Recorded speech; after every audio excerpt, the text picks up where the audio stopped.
بسم اللہ الرحمن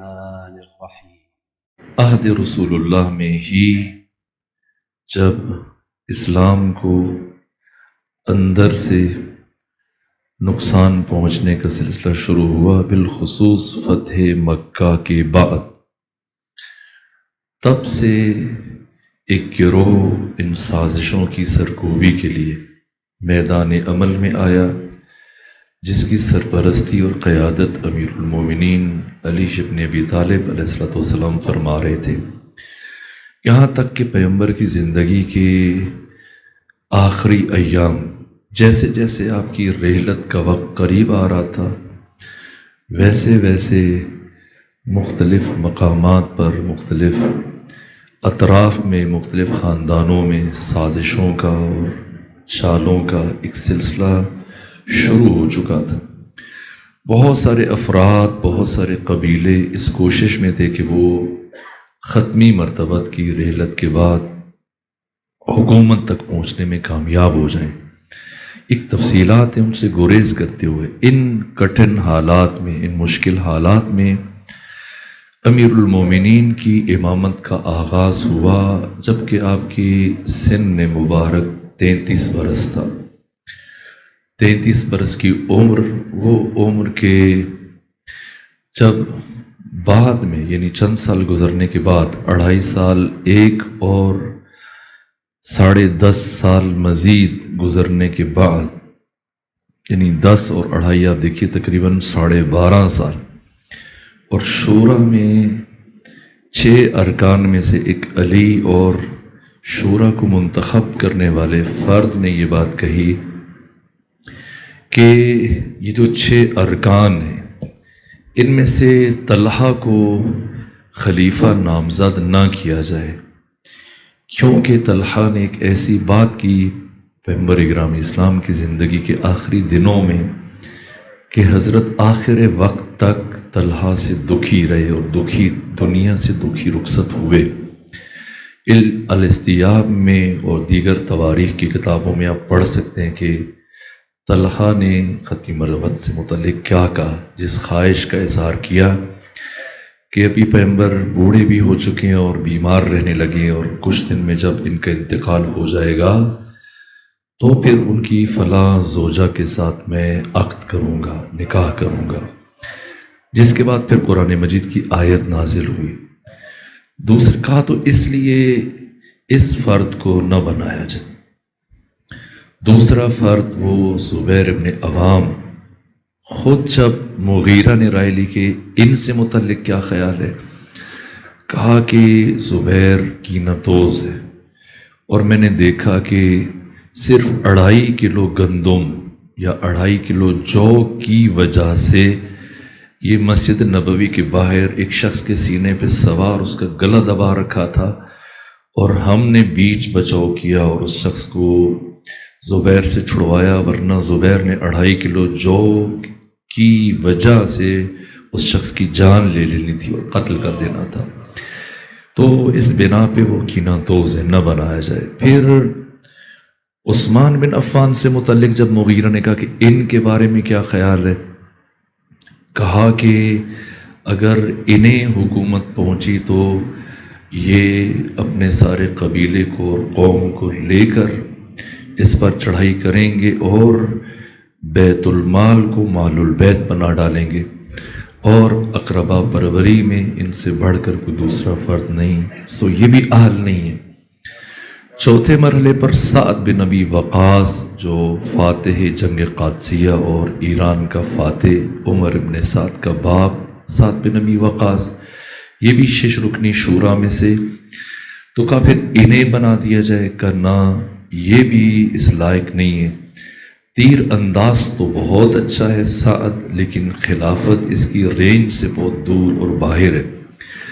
5ویں مرحلے میں عبد الرحمن بن عوف مکی کا پھر اسے بنا دیں، کہا کہ یہ اس امت کا فرعون ہے، یہ اس لائق نہیں کہ اسے خلیفہ بنایا جائے۔ کہ پھر علی بچتے ہیں، تو کیا علی اہل ہیں؟ کہ علی یقیناً اہل ہیں، لیکن علی سنجیدہ شخصیت نہیں ہے، اور ساتھ علی کم سن ہے۔ سن کے اعتبار سے، در حالی کہ یہاں پر خمینی بت شکن نے تعجب کیا کہ یہ بات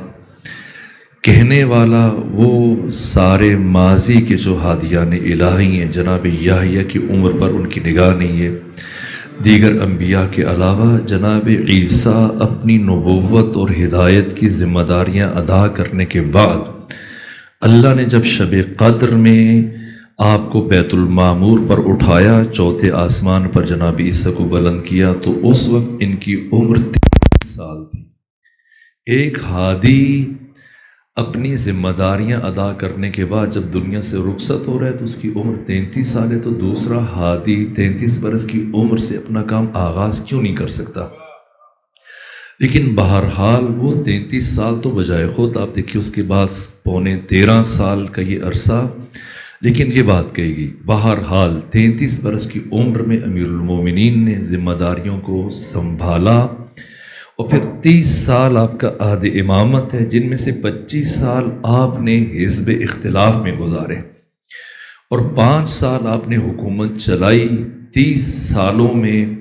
آپ کی حکومت کی جو خصوصیات ہیں یہ بیان ہونی چاہیے، اور مخالفین کے ساتھ آپ کا تعامل، خصوصاً جن لوگوں نے 13 افراد نے حضرت کی بیعت نہیں کی، لیکن حضرت کا ان کے ساتھ کیا رویہ رہا، باقی جو آپ نے عمال اور گورنروں کے انتخاب میں جن چیزوں کو، دقتوں کو مد نظر رکھا، وہ بیان ہونی چاہیے۔ اس عصر میں ضرورت ہے اس امر کی۔ بہرحال ایک موضوع، یہاں مولے متقیان کی رحلت ہوئی، آپ کی شہادت ہوئی 40 ہجری میں۔ 40 ہجری سے جہاں مولے متقیان نے اپنے کام کو چھوڑا،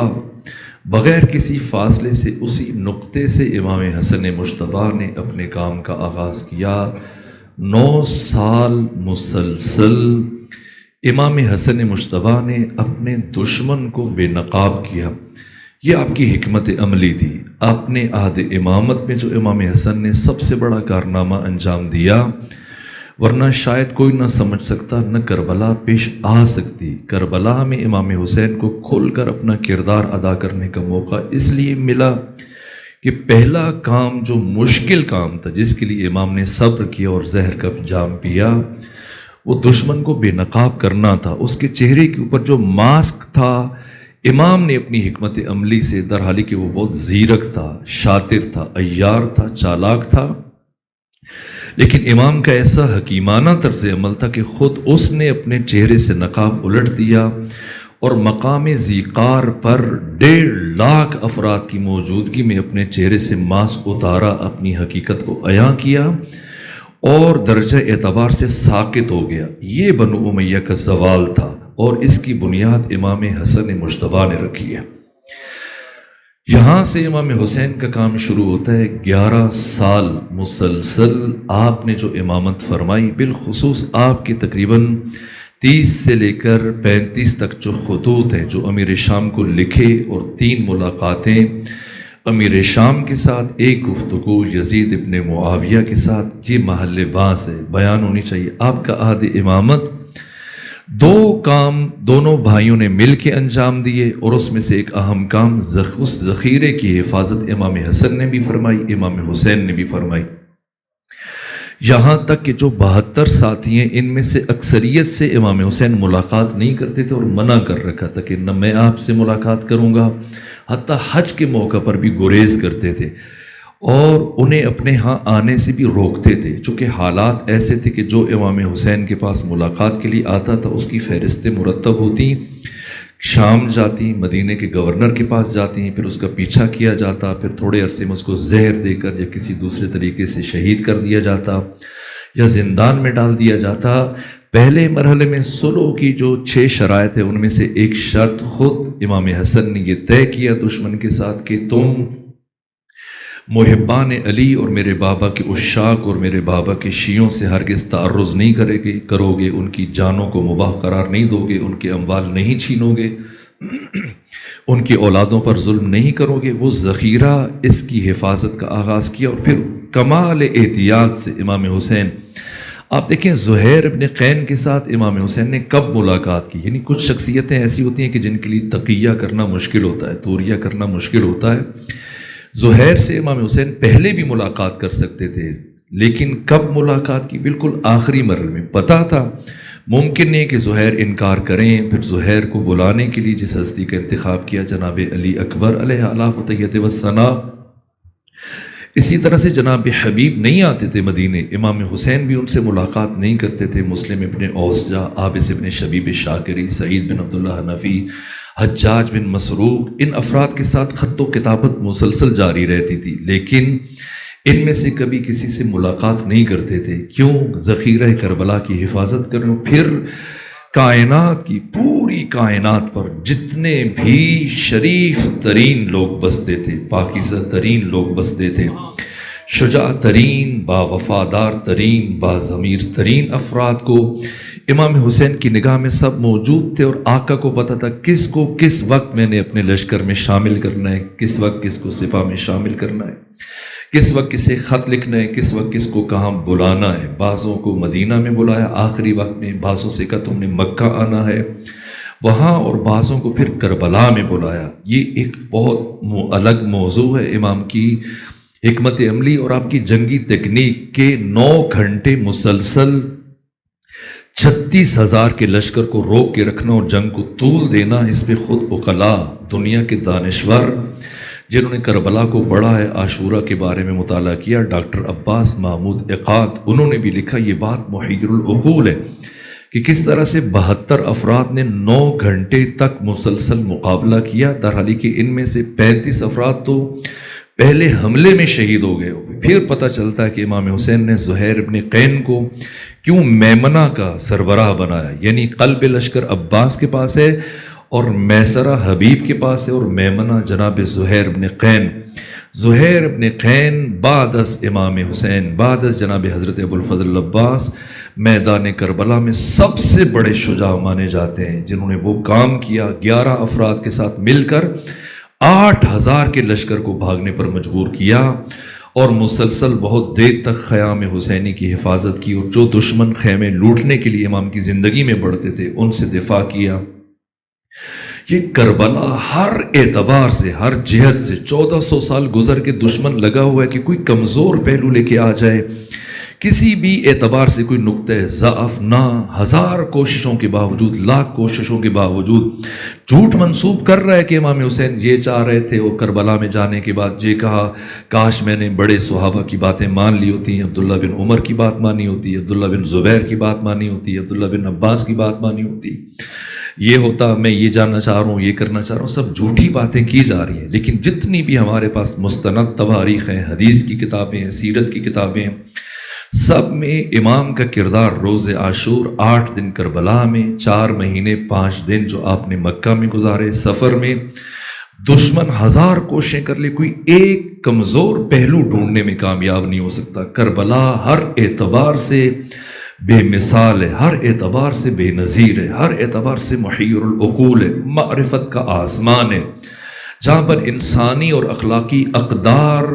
اس اوج اور عروج پر ہے کہ قیامت تک آنے والی انسانی تہذیبیں، آج کا انسان تہذیب اور فکر کے اعتبار سے اس درجے پر نہیں ہے کہ وہ کربلا کے بارے میں غور کر سکے، کربلا سے متعلق رائے دے سکے۔ اگرچہ لکھا جا رہا ہے، بولا جا رہا ہے، کہا جا رہا ہے، لیکن جیسے جیسے علم میں پیش رفت ہو رہی ہے، معرفت میں اضافہ ہو رہا ہے،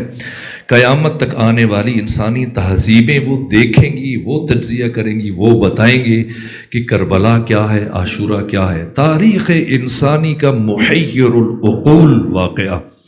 ذہن انسان سے ماورا، عقل انسان سے ماورا، اور اتنے درجے پر پہنچا کر جب امام حسین نے یہ کام انجام دیا تو اسی طرح سے اگر اس کو چھوڑ دیتے یقینی طور پہ ضائع ہو جاتا، امام حسین کی محنت ضائع ہو جاتی۔ لیکن اپنی محنت کو باقی رکھنے کے لیے، اپنے پیغام کو آفاقی بنانے کے لیے امام حسین نے دنیا کے کسی بھی ذریعے پر اعتماد نہیں کیا، نہ کسی محدث پر، نہ کسی مفسر پر، نہ کسی مورخ پر، کسی فرد پر اعتماد نہیں کیا۔ اپنے پیغام کے لیے پیغامبر اپنے ہمراہ مدینہ سے خود لے کے آئے تھے، اور جس طرح سے ان 2 ہستیوں نے کربلا کے پیغام کو پہنچایا، عقل انسان ورطہ حیرت میں ہے۔ انسان سوچ نہیں سکتا کہ ثانیہ زہرا نے کس طرح سے، کبھی کبھی جب میں پڑھتا ہوں کربلا کی تاریخ، عاشورہ کی تاریخ، اور پھر عاشور سے لے کر کوفہ، کوفہ سے شام، شام سے مدینہ، مجھے ایسے لگتا ہے کہ شاید عبید اللہ ابن زیاد نے یہ جو لاکھوں لوگوں کو جمع کیا تھا شہر کوفہ کے دروازے پر، شاید صرف ثانیہ زہرا کا خطاب سنانے کے لیے بلایا تھا، آپ کی گفتگو سنانے کے لیے بلایا. یعنی واقعاً کس مرحلے پر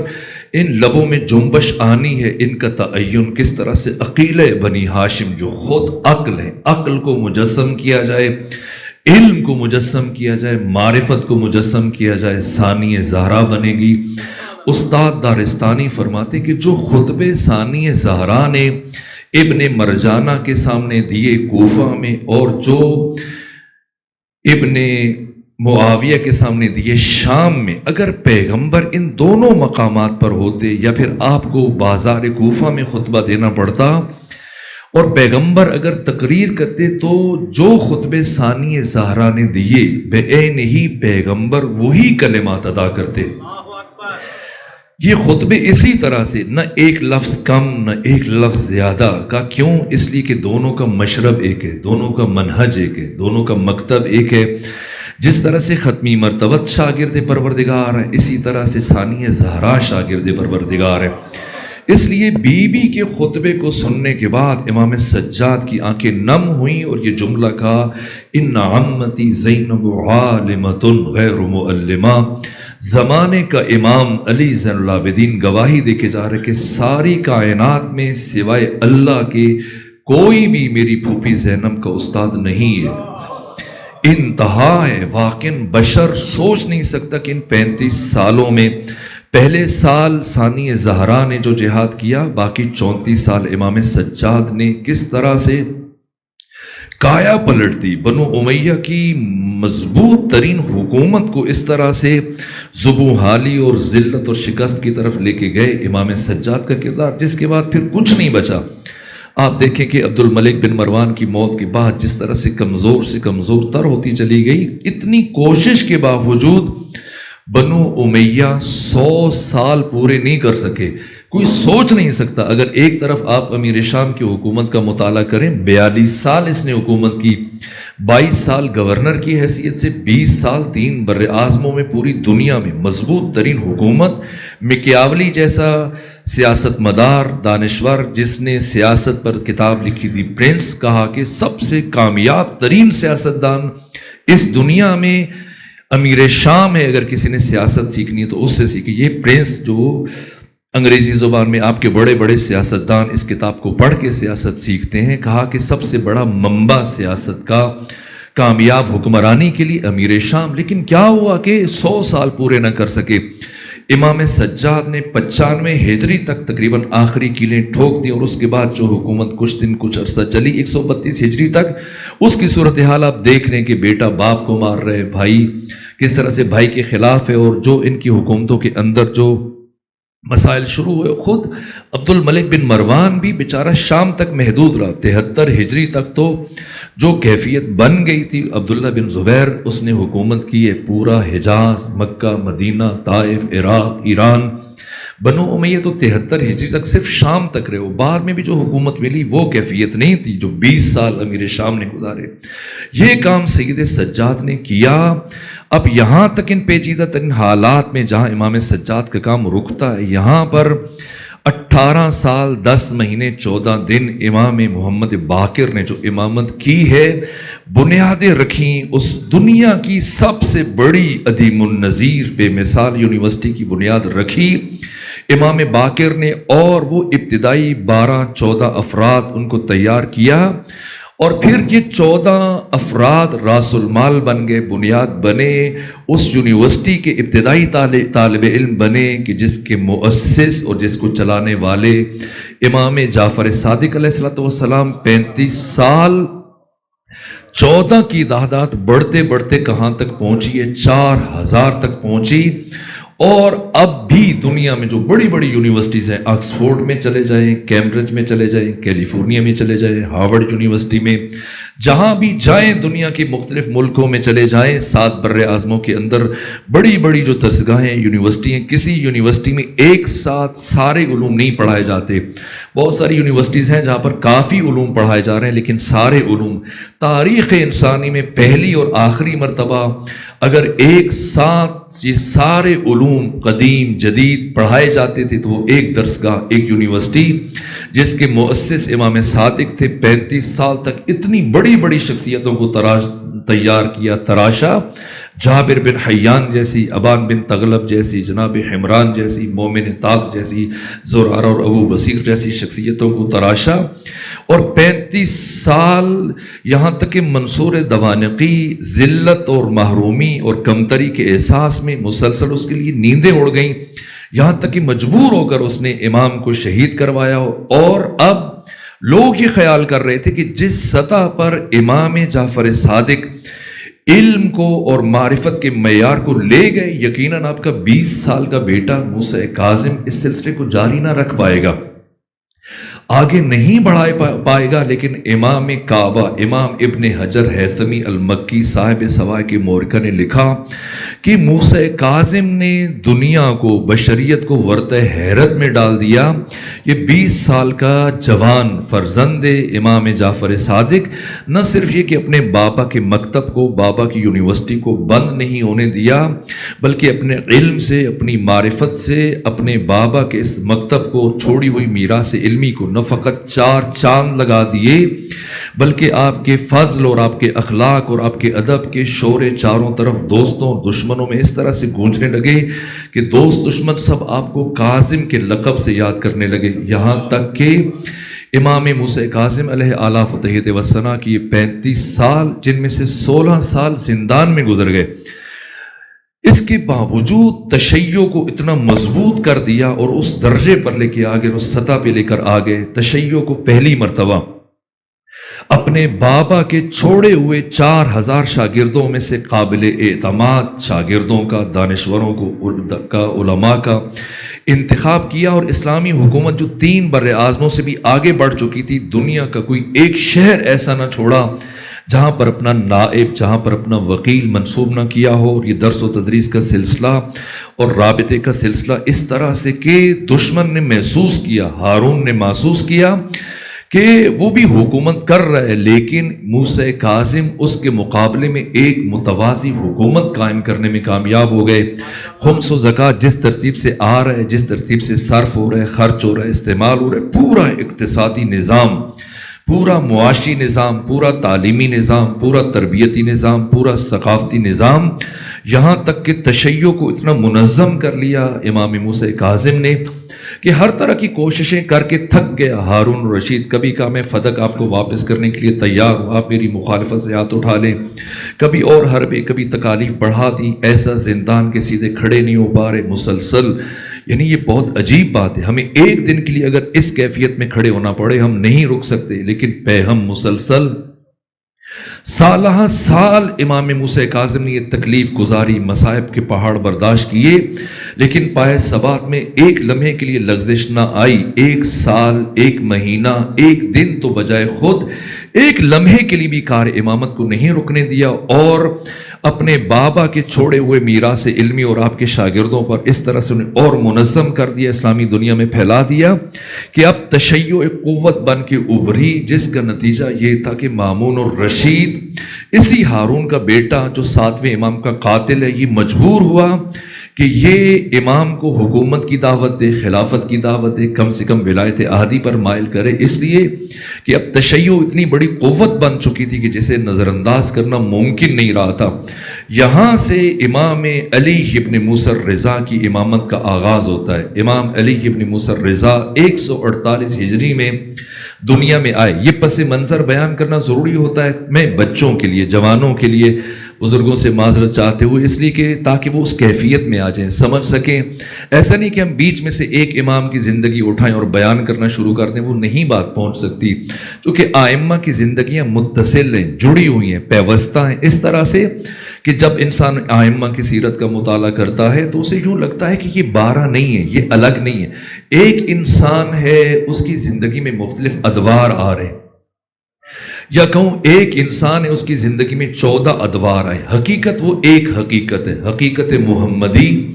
وہ حقیقت محمدی پہلے ذات مصطفیٰ کی شکل میں دنیا میں رہی، پھر آپ کی رحلت کے بعد جی حقیقت محمدی علی کی شکل میں متجلی ہوئی، اور پھر مولا متقیان کی رحلت کے بعد وہی حقیقت محمدی، وہی کردار، وہی انداز، وہی روش، وہی رفتار امام حسن کی شکل میں، پھر امام حسین کی شکل میں، اور پھر ایک مرحلے میں پہنچ کر امام علی ابن موسیٰ رضا کی شکل میں اپنے زمانے کے محمد مصطفیٰ. حد یہ ہے، یعنی یہ چیزیں جذباتی نہیں ہیں، فضائل برائے فضائل نہیں ہیں، نہ ایک حکمت ہے، ایک دقت ہے بات کو سمجھانے کے لیے، تاکہ انسان سمجھ جائے کہ ان ذوات میں نہ ان کے خون میں فرق ہے، نہ ان کی روح میں فرق ہے، نہ ان کے نور میں فرق ہے، نہ ان کے فضائل میں فرق ہے، نہ ان کی حقیقت میں فرق ہے، نہ ان کی ماہیت میں فرق ہے. ایسا نہیں اتفاق ہو گیا کہ امام جب نیشا پور کی طرف آ رہے ہیں تو ایک شخص کے خواب میں آتا ہے کہ پیغمبر گرامی اسلام اس کو کھجوریں دے رہے ہیں، اور محراب عبادت میں بیٹھے ہیں، کھجوریں دی ایک شخص کو، اور اس نے جب گنی، یہ عالم خواب میں دیکھا اس نے، اور جب انہوں نے گنی تو 18 کھجوریں تھیں. اور پھر جب اسے اطلاع ملی کہ فرزند ختمی مرتبہ علی ابن موسیٰ رضا خراسان تشریف لا رہے ہیں، تو اس نے سوچا کہ یہ خواب میں آپ سے پوچھوں گا. اب خواب پوچھنے کے ارادے سے جب آگے بڑھا تو مسجد نیشاپور میں کیفیت بالکل بے عینی وہی تھی، اسی طرح سے محراب عبادت تھا. اور جیسے اس نے خواب میں دیکھا تھا کہ ایک کھجوروں کا تشت پیغمبر کے پاس پڑا ہے، اور اس نے خواب میں پیغمبر سے مانگی کھجوریں، پیغمبر نے مٹھی بھری، اور جب اس نے گنا تو تعداد 18 تھی. اس نے سوچا کہ بجائے اس سے کہ امام سے خواب کی تعبیر پوچھے، چلیں دیکھتے ہیں کہ کیا امام بھی کھجوریں دیتے ہیں نہیں دیتے، کیا کریں گے. اس نے جب امام سے کھجوروں کا مطالبہ کیا، بے ہی نہیں وہی منظر، محراب عبادت میں بیٹھے ہیں، دائیں طرف کھجوروں کا تشت ہے. اس نے جا کے خواہش کی کہ فرزند رسول کچھ کھجوریں عطا کر دیجئے، تو امام نے اسی طرح سے مٹھی بھری، اور مٹھی بھرنے کے بعد جب اس کو کھجوریں دیں اور اس نے جا کے گنا تو اسی طرح سے جیسے رات خواب میں دیکھا تھا 18 کھجوریں تھیں. اور گننے کے بعد تھوڑا سا سوچنے کے بعد آگے بڑھا امام کی طرف، کہ فرزند رسول کچھ اور عطا کر دیجیے. تو امام نے تبسم فرمایا کہ رات خواب میں اگر میرے جد بزرگوار محمد مصطفیٰ نے 18 سے زیادہ دی ہوتی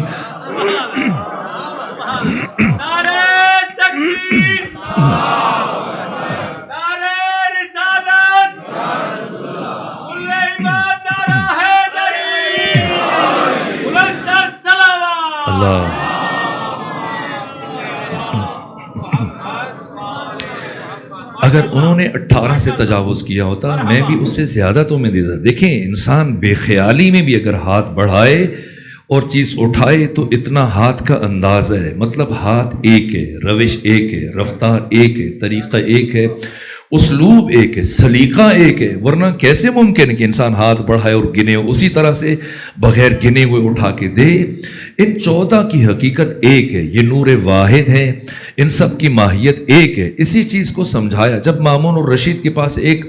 تاجر آیا اور اس نے کہا کہ میرے پاس ایک متاع گران بہا اور بہت قیمتی چیز ہے. پوچھا کیا چیز ہے؟ کہا تمہاری حکومت سے بھی زیادہ قیمتی ہے. کہا بھلا وہ کون سی چیز ہے جو میری حکومت سے زیادہ قیمتی ہو سکتی ہے؟ تو کہا میرے پاس ختمی مرتبت کے موہائے مبارک ہیں، 7 بال. تو کہا کیسے پتہ چلے کہ پیغمبر کے بال ہیں؟ کہا تم تو خود بادشاہ ہو، ذہین انسان ہو، چیزوں کو پرکھ سکتے ہو، ذرا سا خوشبو محسوس کرو جو ان 7 بالوں سے آ رہی ہے. تم نے زندگی میں بڑی بڑی خوشبوئیں محسوس کی ہوں گی، لیکن جو خوشبو ان بالوں سے آ رہی ہے تم نے زندگی میں پہلے محسوس نہیں کی ہوگی. اس نے اٹھائے 7 بال. کہا ہاں واقعاً ایسا ہے، بتاؤ کیا لوگے؟ کہا 1 بال 1 لاکھ درہم میں بیچوں گا، 7 لاکھ درہم دے دو. مامون نے اسے 7 لاکھ درہم دیے اور پھر اس کے بعد بال رکھے اور پھر مختلف عمائدین سلطنت کی طرف فخر کے ساتھ پیغامات بھیج رہے، او پیغمبر کے بالوں کی زیارت کر لو.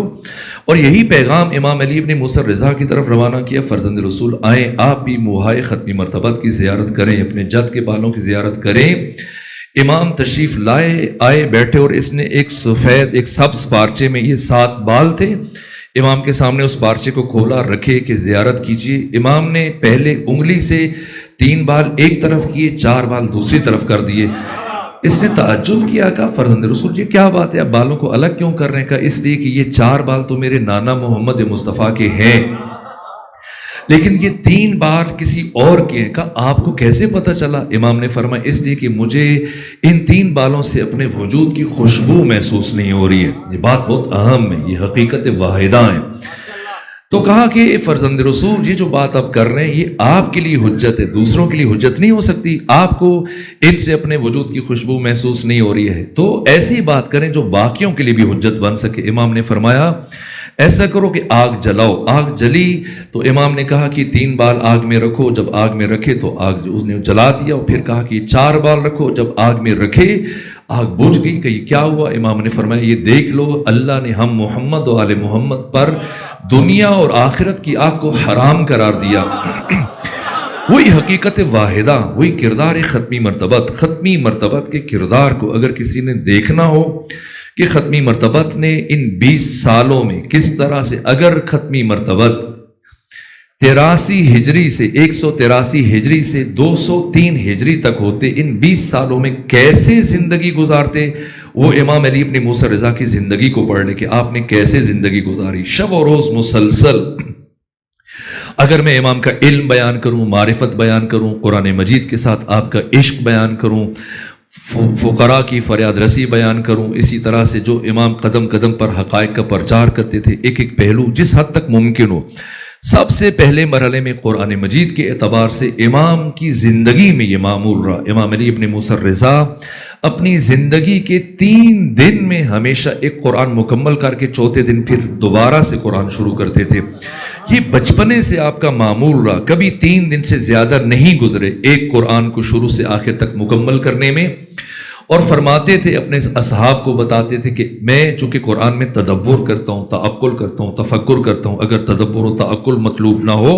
اور صرف تلاوت مقصود ہو تو میں 3 دن سے کم میں بھی قرآن پڑھ سکتا ہوں، لیکن 3 دن میں۔ اور آپ سے متعلق صاحب مفردات راغب امام راغب اصفہانی نے یہ جملے تحریر کیے کہ کان کلامہ کلہ وجوابہ وتمثلہ انتزاعات من القرآن، کہ امام علی ابن موسیٰ رضا جو گفتگو کیا کرتے تھے یا تو آپ کی ساری کی ساری گفتگو قرآن سے ہوتی تھی، یا جو آپ جواب دیتے تھے وہ اب جب گفتگو کرتے تھے خود سے وہ قرآن سے ہوتی تھی، یا کسی کے سوال کا جواب دیتے تھے تو اسی طرح سے اس میں تقریباً 90-95% قرآن کی آیتیں ہوتی تھی، 1-2 جملے حضرت کے اپنے ہوتے تھے، یا جب مثال لے کے آتے تھے وہ بھی قرآن سے لے کے آتے تھے۔ انتزاعات من القرآن، یہ قرآن کے ساتھ آپ کا تعلق، قرآن کے ساتھ عشق اور عبادت کا کیا مرحلہ ہے۔ جب دیبل خزائی کو جناب علی اکبر کا مرثیہ پڑھنے پر ایک قمیض تحفے میں دی تو فرمایا کہ اس کا بہت خیال رکھنا کہ میں نے 1 ملین رکعات یعنی 10 لاکھ رکعت نمازیں اس کرتے میں ادا کی، ہر رات امام 1000 رکعت پڑھتے تھے۔ یہ آپ کی عبادت ہے، اور پھر آپ کا زہد اور باقی آپ کا ایثار، یہاں تک کہ حتیٰ فقراء کے لیے، مساکین کے لیے آپ کا دروازہ کھلا رہتا تھا۔ یہ اس طرح سے کبھی میں سوچتا ہوں، میں حیران ہوتا ہوں کہ انسان مصائب بیان کرے، اور اتنے مصائب ہیں اہل بیت علیہم السلام کے کہ انسان بیان کرتا رہے، ختم نہیں ہو سکتے۔ کون سی مصیبت ہے جو ان پر نازل نہیں ہوئی؟ لیکن میں پچھلے دنوں ایک ذاکر خطیب کو تھے پڑھ رہا، ان کی مجلس سن رہا تھا، وہ مظلومیت بیان کرنے کے لیے خود ساختہ ایسی باتیں کہ خود بے ادبی، کہ ایک لباس ہوتا تھا امام موسیٰ کاظم کی بیٹیوں کے پاس، ایک وہ چادر، اور پھر باری باری اس میں نہ جن کا بھائی موجود ہے علی ابن موسیٰ رضا،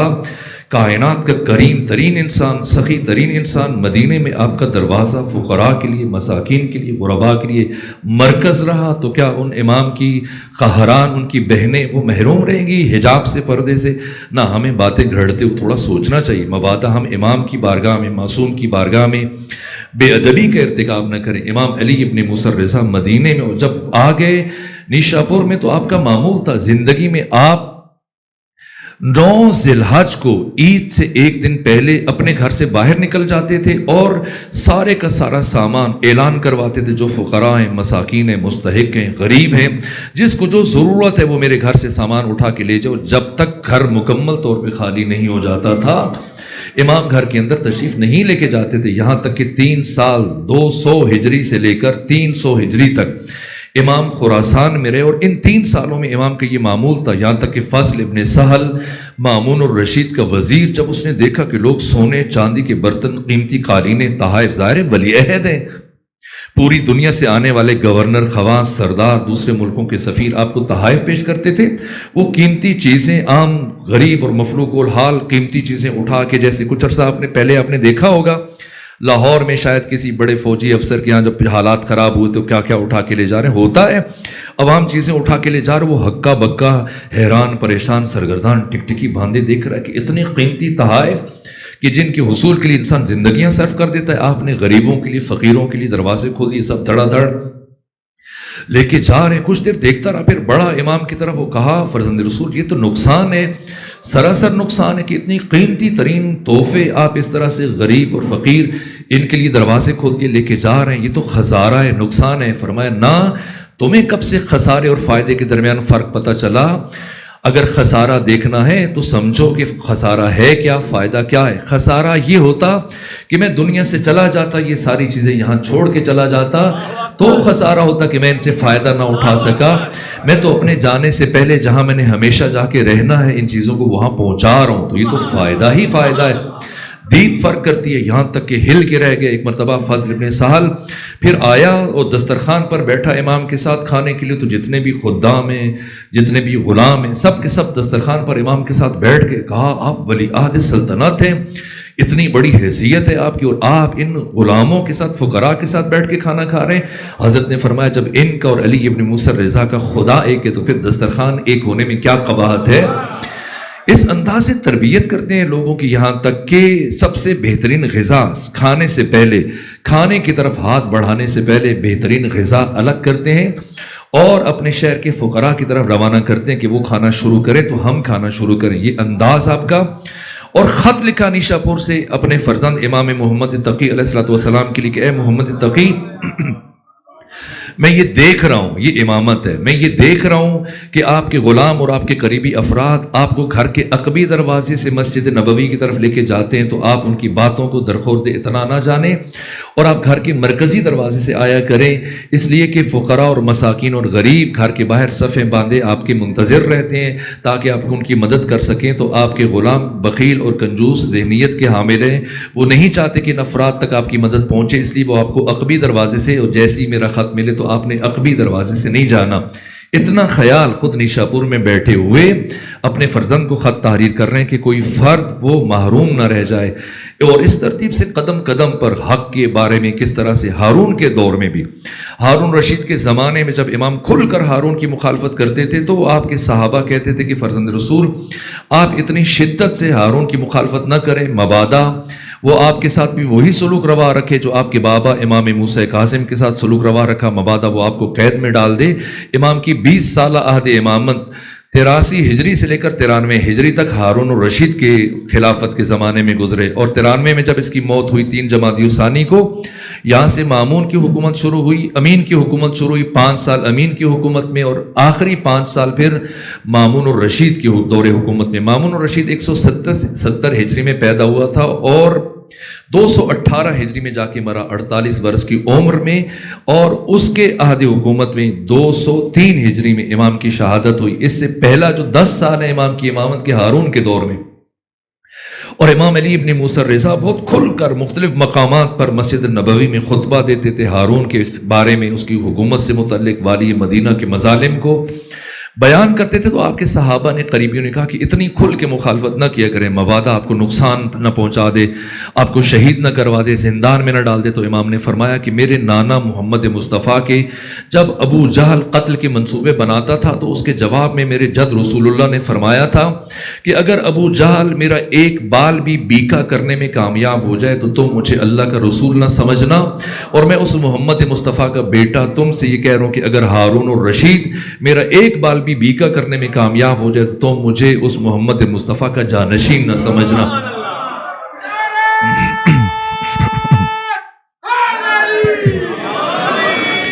بس میرے عزیزو وقت ختم ہو گیا، میں شرمندہ ہوں کہ میں زیادہ پہلو نہیں بیان کر سکا، بہت سارے اہم ترین مطالب باقی رہ گئے. ہارون کے زمانے میں پھر امین تو اپنی حکومت کو مضبوط کرتا رہا، وہ بالآخر اپنے بھائی مامون الرشید کے ہاتھ سے مارا گیا ہے. یہ آخری مرحلے میں تقریباً 198 میں اپنے بھائی کے ہاتھ سے قتل ہو گیا. تو اس کے بعد مامون الرشید کی حکومت شروع ہوئی، لیکن ایسا نہیں کہ اب اس نے ولی عہد بنا لیا. پہلی بات، امام نے ولایت عہدی کو مشروط طور پر قبول کیا، کہا اس شرط پر قبول کروں گا کہ عزل و نصب میں میری کوئی شمولیت نہیں ہوگی، نہ میں کسی کو بھرتی کروں گا، نہ کسی کو عہدے سے ہٹاؤں گا، نہ کسی کو گورنر رکھوں گا۔ صرف ایک کام اگر تم مجھ سے مشورہ طلب کرو گے تو مشورہ دے دیا کروں گا۔ بے عین ہی جو 25 سالوں میں 3 حکومتوں کے ساتھ مولا متقیان نے کام انجام دیا، وہی علی کے بیٹے علی ابن موسیٰ الرضا نے اپنے عہدِ امامت میں کام انجام دیا، قطعی طور پر مداخلت نہیں کی، اور مامون اور رشید جیسا گھاگ فرد شروع میں نہ سمجھ سکا، لیکن بہت بعد میں جا کے اسے پتہ چلا کہ علی ابن موسیٰ الرضا نے کیا کام کیا، کیا حکیمانہ طرز عمل اختیار کیا، ورنہ مامون اور رشید بہت دقیق فرد تھا، بہت بڑا سیاست مدار تھا۔ یعنی اس سے متعلق علامہ جلال الدین سیوطی، جن کی وفات 911 ہجری میں ہوئی، کہا بنو عباس اور بنو امیہ کے تمام حکمرانوں میں وہ 92 سال جو بنو امیہ نے گزارے، وہ 526 سال جو بنو عباس نے حکومت کی، سارے حکمرانوں میں سے سب سے زیادہ زیرک، ذہین، عالم، آگاہ، بابصیرت اور فقیہ، سب سے پڑھا لکھا اور سب سے باشعور فرد مامون الرشید تھا۔ لیکن مامون اپنی تمام تر چالاکیوں اور سازشوں کے باوجود نہیں سمجھ سکا امام کے حکیمانہ طرز عمل کو کہ کیا کام کیا۔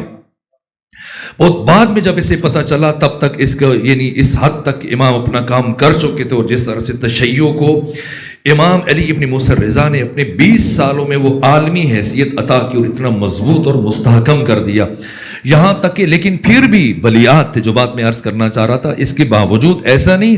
کہ شاید رعایت کرتے ہوں، مامون بیٹھا ہے اور آپ کبھی خاموشی اختیار کرتے ہو، نہ، مامون اور رشید کی موجودگی میں، عجیب بات ہے، مامون اور رشید کی موجودگی میں 2 افراد مدینہ سے امام کی ملاقات کے لیے آئے، ملے،